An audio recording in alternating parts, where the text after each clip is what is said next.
प्यारे दर्शकों नमस्कार। तारीख है आज 14 जुलाई 2025, दिन सोमवार, हिंदी तिथि श्रावण माह कृष्ण पक्ष चतुर्थी। आइए नजर डालते हैं हमारे प्यारे राज्य हिमाचल प्रदेश की तमाम बड़ी खबरों पर। वीडियो शुरू करने से पहले कमेंट बॉक्स में जय हिंद लिखकर हमें सपोर्ट करें। तो चलिए शुरू करते हैं। मंत्रिमंडल बैठक में आपदा प्रभावितों के लिए तय होगा राहत पैकेज, ये हो सकते हैं सख्त निर्णय। प्रदेश मंत्रिमंडल की बैठक जुलाई के अंतिम सप्ताह में होने की संभावना है। बैठक में राज्य में मानसून के दौरान हुई भारी बारिश के कारण हुए नुकसान को लेकर मंत्रिमंडल में चर्चा होगी। मंत्रिमंडल बैठक की तारीख मुख्यमंत्री सुखविंदर सिंह सुक्खू के दिल्ली दौरे से लौटने के बाद निर्धारित होगी। आपदा प्रभावित क्षेत्रों के लिए विशेष सहायता पैकेज तैयार कर रहे राजस्व मंत्री जगत सिंह नेगी की ओर से मंत्रिमंडल के सामने प्रस्ताव रखा जाएगा। मुख्यमंत्री सुक्खू ने मंडी जिले के थुनाग जंजैहली क्षेत्र में हुई भारी तबाही को लेकर सरकार की ओर से राहत पैकेज देने का ऐलान किया। इसके अतिरिक्त प्रदेश सरकार नदी नालों खड्डों के निकट बसने वाले लोगों के कारण वर्ष दर वर्ष देखी जा रही तबाही को लेकर 100 से 150 मीटर तक निर्माण कार्य पर सख्ती करने का निर्णय ले सकती है। सोमवार को इन दो जिलों में रहेगा भारी बारिश का ऑरेंज अलर्ट। जहां रविवार को राजधानी शिमला में खूब बारिश हुई, वहीं सोमवार को कांगड़ा व सिरमौर जिलों में एक बार फिर से भारी बारिश का ऑरेंज अलर्ट जारी किया गया। मौसम विज्ञान केंद्र शिमला ने चेतावनी दी कि 14 से 17 जुलाई तक प्रदेश में कई स्थानों पर भारी वर्षा हो सकती है। इस दौरान कांगड़ा और सिरमौर जिलों में सोमवार को भारी से बहुत भारी वर्षा का ऑरेंज अलर्ट जारी किया गया है, जबकि मंडी, शिमला और सोलन जिले में येलो अलर्ट रहेगा। 15 जुलाई को चंबा, कांगड़ा, मंडी, शिमला, सोलन, सिरमौर, 16 जुलाई को लाहौल स्पीति, किन्नौर को छोड़कर शेष 10 जिलों व 17 जुलाई को चंबा, कांगड़ा, कुल्लू, मंडी और सिरमौर में येलो अलर्ट जारी किया गया है। एचआरटीसी की नई वॉल्वो के रूट व टाइमिंग। प्रदेश में एचआरटीसी की नई वॉल्वो बसेस आने के बाद जहां इसका बेड़ा बढ़ गया है, वहीं आम जनता को भी ज्यादा सुविधा मिलने जा रही है।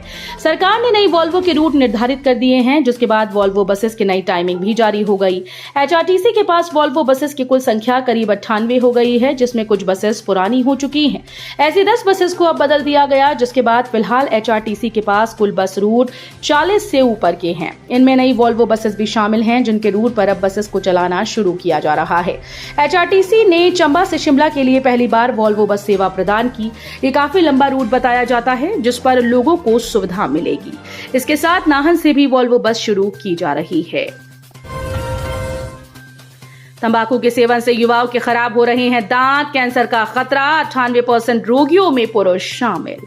हिमाचल प्रदेश में दांतों और मसूड़ों से जुड़ी बीमारियां स्वास्थ्य के लिए खतरा बनती जा रही हैं। पहले ये समस्याएं अधिकतर बुजुर्गों तक सीमित थीं, लेकिन अब युवा और अधेड़ भी इसकी चपेट में आने लगी हैं। स्वास्थ्य आंकड़ों के अनुसार तंबाकू, गुटखा, सिगरेट, शराब की आदतें इसका प्रमुख कारण बनती जा रही हैं। धूम्रपान और तंबाकू के सेवन से मसूड़ों की पकड़ ढीली पड़ रही है और दांत खराब हो रहे हैं।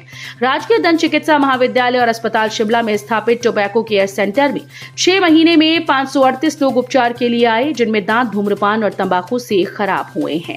इनमें से 60.6% मरीज 50 वर्ष से कम आयु के थे, जबकि शेष 39.4% की उम्र 50 साल से अधिक थी।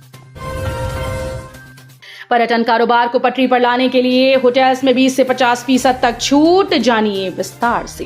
प्राकृतिक आपदा से पर्यटन कारोबार को हुए भारी नुकसान के बाद पर्यटन विकास निगम और निजी होटल संचालकों ने ऑफ सीजन डिस्काउंट जारी कर कारोबार को पटरी पर लाने की कवायद शुरू कर दी।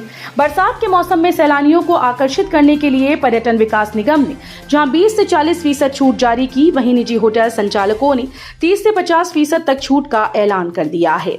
प्रदेश में पर्यटकों की संख्या बढ़ी, इसके लिए कुछ होटल्स कारोबारियों ने कमरों का किराया आधा कर दिया। पर्यटन विकास निगम की ओर से जारी मॉनसून डिस्काउंट का लाभ सैलानी 15 जुलाई से 12 सितंबर तक ले सकेंगे। निजी होटल संचालकों का कहना है कि अक्टूबर में दुर्गा पूजा टूरिस्ट सीजन तक टूरिस्ट को छूट दी जाएगी। फॉल आर्मीवर्म के हमले से खतरे में मक्की की फसल, विशेषज्ञों ने बताया किस तरह बचाव करें किसान। हिमाचल प्रदेश के किसानों की मक्की की फसल खतरे में है। फॉल आर्मीवर्म ने किसानों की मक्की की फसल पर हमला कर डाला। बिलासपुर जिले में इस कारण मक्की की फसल 10% तबाह हो गई। अगर शीघ्र ही इसे न रोका गया तो आने वाले समय में ये नुकसान और अधिक बढ़ सकता है। बिलासपुर जिले के घुमारवी और झंडूता क्षेत्र में फॉल आर्मीवर्म का हमला देखा जा रहा है। बिलासपुर जिले में इस वर्ष लगभग 24,000 हेक्टेयर भूमि पर मक्की की बिजाई की गई। बीते 5 वर्षों से ये कीट मक्की की फसल को व्यापक रूप से क्षति पहुंचा रहा है।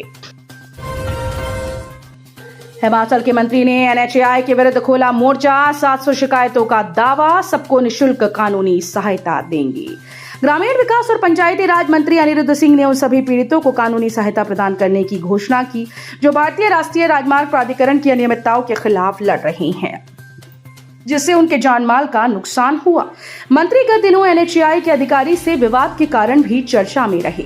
उन्होंने कहा कि भारतीय राष्ट्रीय राजमार्ग प्राधिकरण एनएचएआई की अनियमितताओं के खिलाफ लड़ रहे सभी पीड़ितों को मुफ्त कानूनी सहायता प्रदान की जाएगी। चैतला में 2 दिनों में 1200 सेब के पेड़ों पर चली कुल्हाड़ी, 3800 पेड़ काटे जाएंगे। चैतला गांव में वन विभाग की ओर से अवैध कब्जे के खिलाफ कार्रवाई लगातार दूसरे दिन भी जारी रही। कोर्ट के आदेशों के बाद प्रशासन, वन विभाग की पुलिस की 3 टुकड़ियों की मौजूदगी में यह अभियान शांतिपूर्वक तरीके से चलाया जा रहा है। सूत्रों से प्राप्त जानकारी के अनुसार अब तक 2 दिनों में लगभग 1200 सेब के पेड़ वन भूमि से हटाए जा चुके हैं। इस दौरान 15 खसरे नंबर पूरी तरह से खाली करवाए गए, जबकि 175 खसरे नंबर अभी भी खाली करवाना बाकी है। दर्दनाक हादसा, मां की आंखों के सामने ब्यास नदी में गिरी 5 साल की मासूम बच्ची, हुई मौत। जिया से वर्कशॉप की तरफ झूले में अपनी मां के साथ ब्यास नदी को पार करते समय एक बच्ची नदी में गिर गई। इससे बच्ची की मौत हो गई। पुलिस ने पोस्टमार्टम के बाद शव परिजनों को सौंप दिया। पुलिस के अनुसार जिया की रजनी देवी अपनी 2 बेटियों परी 5 वर्षीय और वंशिका 14 वर्षीय के साथ झूले के माध्यम से नदी को पार कर रही थी कि नदी के बीचों बीच झूले का संतुलन बिगड़ा और परी ब्यास नदी में गिर गई। लड़की को लोगों ने जिया संगम के पास नदी से बाहर निकाला, जिसके बाद बच्ची को क्षेत्रीय अस्पताल पहुंचाया, जहां डॉक्टर्स ने बच्ची को मृत घोषित कर दिया। प्राकृतिक आपदा के चलते मुख्यमंत्री सोमवार को दिल्ली में केंद्रीय नेताओं से करेंगे मुलाकात। मुख्यमंत्री ठाकुर सुखविंदर सिंह सुक्खू सोमवार को दिल्ली में केंद्रीय सड़क परिवहन और राजमार्ग मंत्री नितिन गडकरी और केंद्रीय वित्त मंत्री डॉक्टर निर्मला सीतारमण से मुलाकात कर सकते हैं। इस दौरान मुख्यमंत्री जहां दोनों नेताओं के समक्ष प्रदेश का पक्ष रखेंगे, वहीं प्राकृतिक आपदा से हुए जानमाल के नुकसान की भी जानकारी देंगे। सूचना के अनुसार मुख्यमंत्री केंद्रीय मंत्री नितिन गडकरी को प्रदेश में एनएचएआई के द्वारा किए जा रहे 4 लेन निर्माण से स्थानीय लोगों को हो रहे नुकसान के संबंध में अवगत करवाएंगे। गौर हो कि बीते दिनों शिमला के भट्टा कुफर में एक 5 मंजिला इमारत जमींदोज हो गई थी। इस बार 45 दिन चलेगी पवित्र किन्नर कैलाश की यात्रा। 1 घंटे में बुक हो गए 6 दिनों के सभी स्लॉट। हिमाचल प्रदेश के जनजातीय जिले किन्नौर में स्थित पवित्र किन्नर कैलाश की वार्षिक यात्रा इस साल पहले से भी अधिक भव्य और लंबी होगी। इस बार ये यात्रा 15 जुलाई से शुरू होकर 30 अगस्त तक कुल 45 दिन चलेगी। हिमाचल के 2 खिलाड़ियों का भारतीय टीम में चयन, चीन में दिखाएंगी दम। एशिया कप महिला सॉफ्टबॉल प्रतियोगिता के लिए हिमाचल प्रदेश की 2 खिलाड़ियों का चयन भारतीय टीम में हुआ। चयनित खिलाड़ियों में जिला शिमला के कोटखाई की कविता ठाकुर व सिरमौर के नौहराधार की कृषिका शामिल हैं। ये दोनों खिलाड़ी भारतीय टीम का मुख्य हिस्सा हैं। यहां हवा में लटक रहा सिंचाई योजना का स्टोरेज टैंक और पंप हाउस, विभाग नहीं ले रहा सुध। जल शक्ति विभाग नाहन मंडल के अंतर्गत बर्मा पापड़ी में सिंचाई योजना का स्टोरेज टैंक और पंप हाउस का कमरा हवा में लटक रहा है। ये योजना रोन नदी के साथ बनी है। आरोप है कि पिछले काफी समय से ना तो स्टोरेज टैंक और ना ही पंप हाउस के कमरे की सुध ली जा रही है। शाल्वी नदी में गिरी स्कॉर्पियो, 2 की मौत मौके पर, बच्चा बहा 2 घायल। नेरवा से लगभग 14 किलोमीटर दूर नरेवा फिडीज पुल मुख्य मार्ग पर टडोरी बथा के बीच देर शाम स्कॉर्पियो शाल्वी नदी में गिरने से 2 लोगों की मौत हो गई, जबकि 2 लोग घायल हो गए हैं। एक बच्चा नदी में बह गया। सूचना मिलते ही पुलिस ने मौके पर पहुंचकर दोनों के शव को कब्जे में ले लिया।